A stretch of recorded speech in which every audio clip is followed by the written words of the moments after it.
वज़ीर-ए-आज़म इमरान खान के खिलाफ तहरीक अदम एतमाद कामयाब होने के बाद नए वज़ीर-ए-आज़म के इंतखाब की कार्रवाई शुरू हो गई है। नून लीग ने नामजदगी फॉर्म हासिल कर लिए हैं। मज़ीद जानते हैं डॉन न्यूज़ के नुमाइंदे जावेद हुसैन से। जावेद, बताइएगा कि नामजदगी फॉर्म किसकी जानिब से हासिल किया गया है, कब तक जमा करवाया जा सकेगा आज की कार्रवाई में?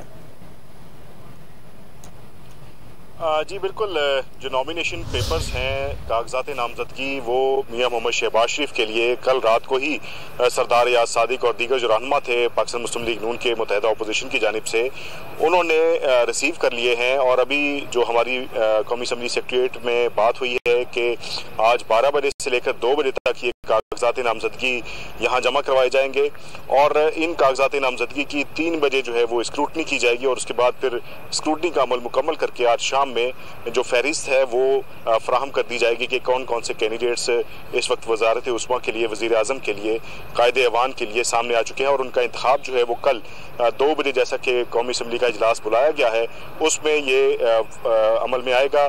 अगर एक कैंडिडेट अपोजिशन का, मुत्तहिदा अपोजिशन का एक कैंडिडेट रहता है तो फिर इस सूरत में जो नए वोट लेकर आने वाले जो वज़ीर आज़म होंगे वो एतमाद का वोट लेंगे ऐवान से। अगर एक से ज़्यादा कैंडिडेट सामने आते हैं तो फिर उस सूरत में जो है वो हाउस को तकसीम करके उस पर वोटिंग करवाई जाएगी। तो इस वक्त जो ज़राए हैं वो बता रहे हैं कि पाकिस्तान तहरीक इंसाफ, जो कि इस वक्त अपोजिशन में जा चुकी है, उनकी तरफ से फ़िलहाल कोई नॉमिनेशन पेपर रिसीव नहीं किया गया। ये फैसला वो कोर कमेटी में करेंगे, जिसके बाद फिर आगे का लाहेमल देंगे। लेकिन इस वक्त जो यहाँ पे सूरत हाल है कि आपको बताएं कि फॉर्म रिसीव कर लिए गए हैं और एक से ज़्यादा फॉर्म रिसीव किए गए हैं मुत्तहिदा अपोजिशन की तरफ से, जिसमें वो ज़्यादा नॉमिनेशंस जो हैं वो जमा करवाएंगे मुख्तलिफ जमातों की तरफ से।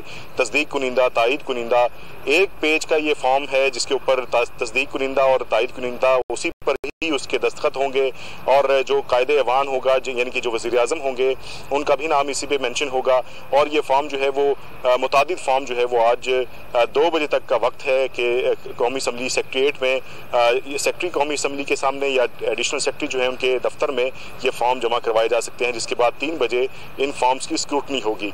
तो ये अमल आज मुकम्मल किया जाएगा, जिसके बाद कल कौमी असम्बली का इजलास 2 बजे तलब किया गया है। इससे कबल जो है वो ऐलान किया गया था कौमी असम्बली सेक्रेटरीट की तरफ से कि कल जो है वो इजलास पीर को 11 बजे तलब किया गया था, लेकिन अब उस वक्त में तब्दीली की गई है और अब ये इजलास कल दोपहर 2 बजे होगा, जिसमें कायदे ऐवान यानी कि वज़ीर आज़म का इंतखाब किया जाएगा। और जब ये इंतखाब मुकम्मल हो जाएगा तो इस ऐवान की कार्रवाई को मुलतवी कर दिया जाएगा, जिसके बाद एक नया सेशन बुला के उसमें फिर स्पीकर और डिप्टी स्पीकर, जैसा कि स्पीकर ने कल मुस्ताफ़ी हो गए अपने ओहदे से, तो स्पीकर का इंतखाब किया जाएगा। फिर उसी तरीके से ये अमल दोहराया जाएगा कि नॉमिनेशन पेपर होंगे, उसके बाद स्क्रूटनी होगी, फिर उनके इंतखाब भी ऐवान में अमल में लाया जाएगा। नून लीग ने नामजदगी फॉर्म हासिल कर लिया है। कागजात नामजदगी 2 बजे तक जमा होंगे, 3 बजे पड़ताल की जाएगी। हमें आगाह कर रहे थे जावेद हुसैन, बहुत शुक्रिया आपका। ताज़ा तरीन वीडियोस के लिए हमारा YouTube चैनल सब्सक्राइब करके बेल आइकन प्रेस करिए ताकि आपको मिले हर अपडेट सबसे पहले।